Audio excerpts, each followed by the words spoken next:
সৎ মেয়েকে যৌন নির্যাতনের অভিযোগে গ্রেপ্তার অভিযুক্ত বাবা। 7 দিনের পুলিশি হেফাজত চেয়ে আদালতে পাঠালো পুলিশ। শান্তিপুর থানা এলাকার 7ম শ্রেণীর 13 বছরের নাবালিকা ছাত্রীকে তার সৎ বাবা মাঝে মধ্যে যৌন উৎপীড়ন করত বলে অভিযোগ। সূত্রের খবর জানা যায় 2 বছর আগেও এই ধরনের একটি ঘটনার পরিপ্রেক্ষিতে পরিবার ওই নাবালিকা ছাত্রীর কথায় কান দেয়নি।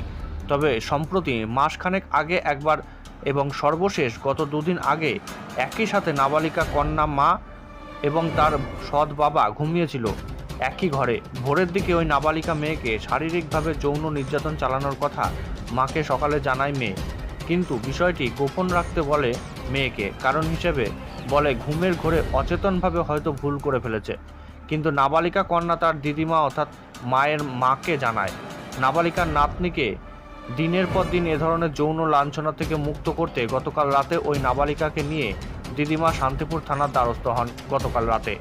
আর এই খবর জানতে পেরেই নাবালিকার মা শান্তিপুর থানায় জমা দেওয়ার উদ্দেশ্যে তাদের লেখা অভিযোগপত্র ছিঁড়ে ফেলে এবং পুলিশ প্রশাসনের সামনেই চিৎকার চেঁচামেচি এবং মেয়ে এবং মাকে হুঁশিয়ারি দিতে থাকে ওই গৃহবধূ।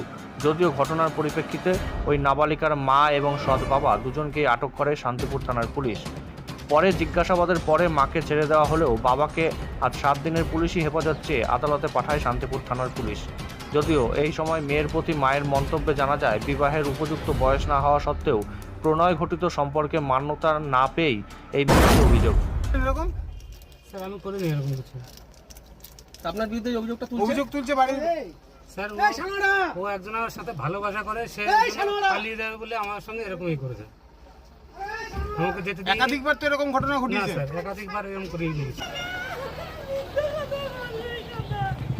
তোদের সাথে যেতে চেয়েছিল, আমরা যেতে দিইনি বলে এই ঘটনাটা করলো, আর কিচ্ছু না। ওর তো 14 বছর বয়সে একজনের সাথে পালিয়ে যেতে চেয়েছে, আমরা সেটাই বাধা দিয়েছি বলে এই